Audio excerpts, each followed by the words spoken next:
Hello, my name is Tony DiMichele, and I will be presenting my smart garden using the STM32F303K8.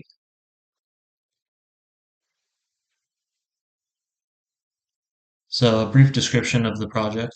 The project will be a smart garden controller that controls an open loop moisture and nutrient pump.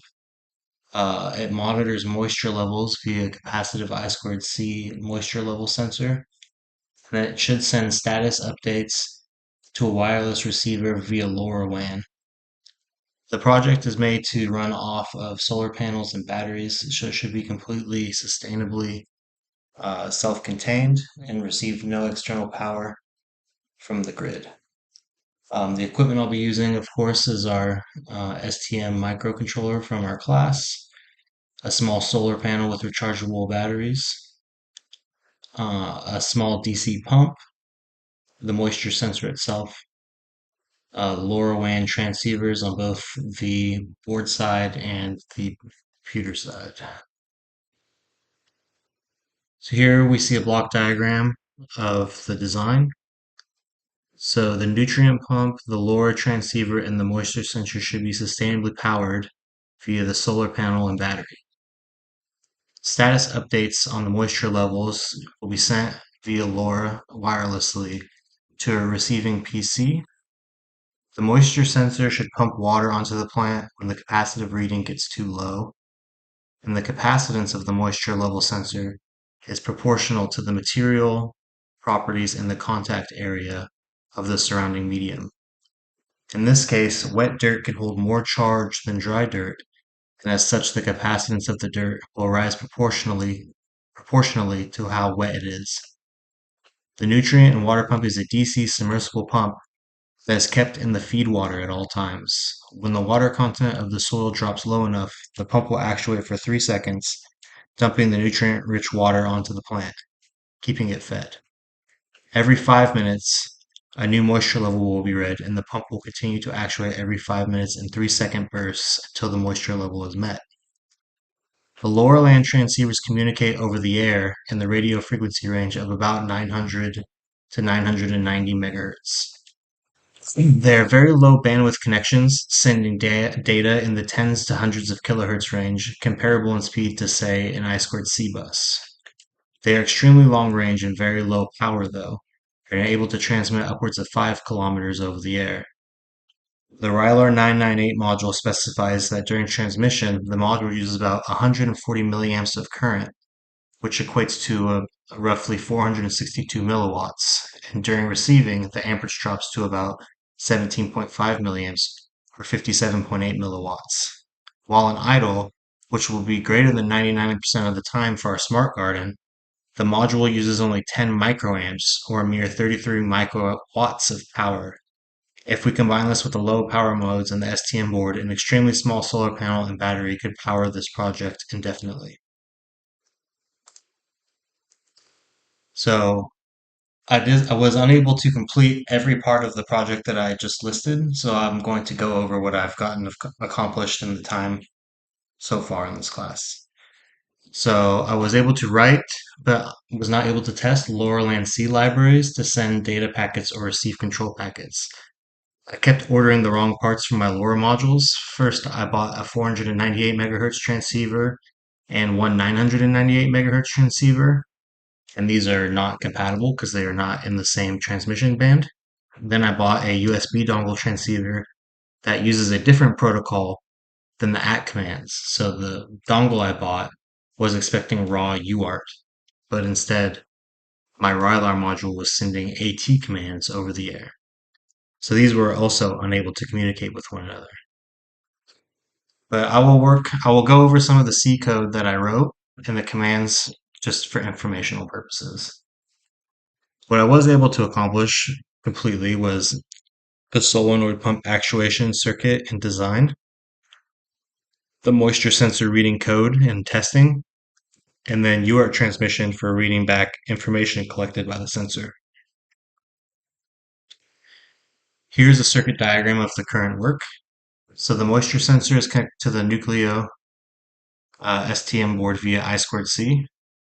which has a pull-up on the module itself, requiring no external resistors connected to the board. The pump is actuated via GPIO pin. The DC pump will turn on as soon as there is a logic level signal via GPIO from the nucleode to turn the base of the NPN transistor on. The flyback diode prevents damage to the pump due to the collapsing magnetic field caused by the inductor quickly dropping its current output to zero when the switch turns off. The capacitor is simply a decoupling capacitor made to keep the DC rail from sagging during heavy current steps. So when the pump is initially turned on, there will be a large current demand on the 3.3 volt rail, and the decoupling capacitor will help keep the current or the voltage level from sagging on the line. It'll supply extra charge to the rail. Here's an annotated diagram of the actual circuit on the board. So here is the decoupling capacitor, the BJT acting as a switch, the flyback diode, the 1K ohm to the base of the BJT, and then here's the pump wires with diode between them. The forever while loop of the current code for the working circuitry is shown here. An unsigned 16-bit integer called moisture is initialized, and we call the function soil sensor underscore read moisture, which writes the value of the current reading into the memory location where the variable moisture is stored. Then confirms that the function executed correctly by asking if HAL reported back any errors. If the HAL I2C master failed at any point during the transaction, there will be a failure and it will print read error to the UART port. After receiving moisture levels, we will check if it reaches a certain threshold. If it does, we will just delay 3 seconds. Once the code and the circuitry is finalized, this would be brought up to the 5 minutes to be more realistic. It's no reason to check soil levels every 3 minutes. Probably 5 minutes is even too much. But for testing, we want to do this quickly, right? So we'll just check again every 3 seconds and sample. If we are not at a high enough moisture level, we will actuate the pump for 5 seconds, and then we'll start the process over again.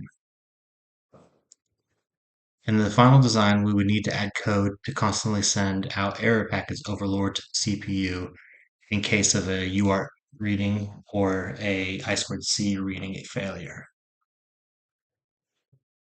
Here we can see the function call to read out the moisture value from the sensor.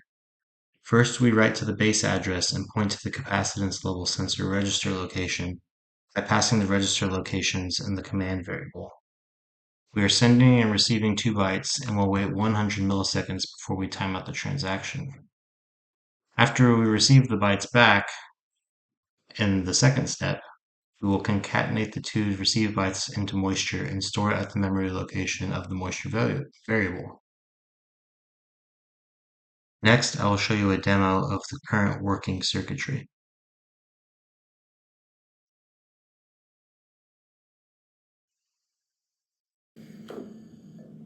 So here I have the moisture sensor on my desk hooked up to the circuit, and here I have the pump submerged in water. As you can see here, and maybe here, that the pump is constantly going.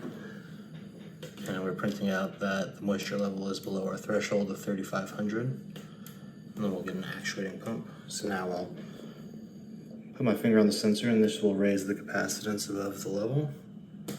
And then we'll get a different reading back. Moisture level okay, we're above 3,500. This means the pump will not actuate. Then eventually I'll take my finger back off. We'll see the capacitance goes back down, and the pump will turn back on.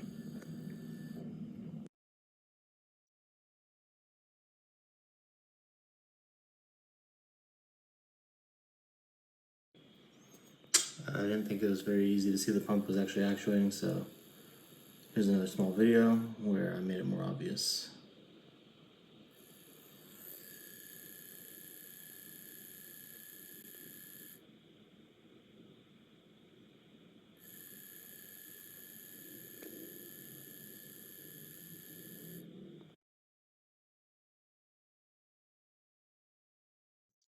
So we'll talk about the lower land module and the AT commands and a couple of the library functions I'd written to test functionality. The RILR 998 is a small on-chip UART to LoRa transceiver that communicates over the air via the AT command set. The active low reset can be asserted to keep in low power mode in between sending and receiving packets. The module and its pin are shown here. The UART channel easily hooks up to the STM32's UART drivers, and the module is dead simple to set up from a circuit perspective. Here we can see the channel bandwidth of the transceiver, and the center frequency is set to about 923 megahertz. We can see we have a bandwidth of approximately 125 kilohertz, which is equitable to the bandwidth of the I2C bus. Also shown is the application schematic, which shows how simple the circuitry is for the module. We can see on the power input the inclusion of a pi filter to reduce ripple noise due to digital switching or poor DC to DC conversion. Analog RF circuits are especially susceptible to noisy radiated emissions from digital circuits constructively or destructively interfering with their wireless output signals. Here we can see the sequence of sending an AT command or attention command. All AT commands require a carriage and new line return to signal their completion. The commands are all strings of ASCII text sent over the air and decoded on the receiver side. On the bottom right, we can see how we send a UART packet to the transceiver. Point to the memory location of the RILAR handle and create a buffer of the maximum packet size. Then use the SN printf to ensure we do not overflow the buffer, and append the carriage and new line returns to finish the packet formation. The send raw command is then fed this packet and will transmit it with basic HAL UART transmit functions. AT commands were originally developed for old modems in the 1980s by Dale Hetherington and Dennis Hayes for the Hayes Smart Modem. What's left to do? So I still obviously need to debug the actual LoRa communication since I did not get that working. I need to buy a solar panel and a charge controller and set that part up. It would be very important if this is going to be completely off grid to add code to minimize power consumption during idle. And then I need to create receiver side code, store collected data, and alert the user when intervention is needed. And of course, adding more sensors to the project, like temperature, humidity, individual nutrient sensors, or average sunlight would only help to improve it as a smart garden application. A GUI interface would also be great, but is obviously a lot of work for a project of this scope. So thank you for watching my project, and I hope you enjoyed my presentation of my smart garden. Thank you.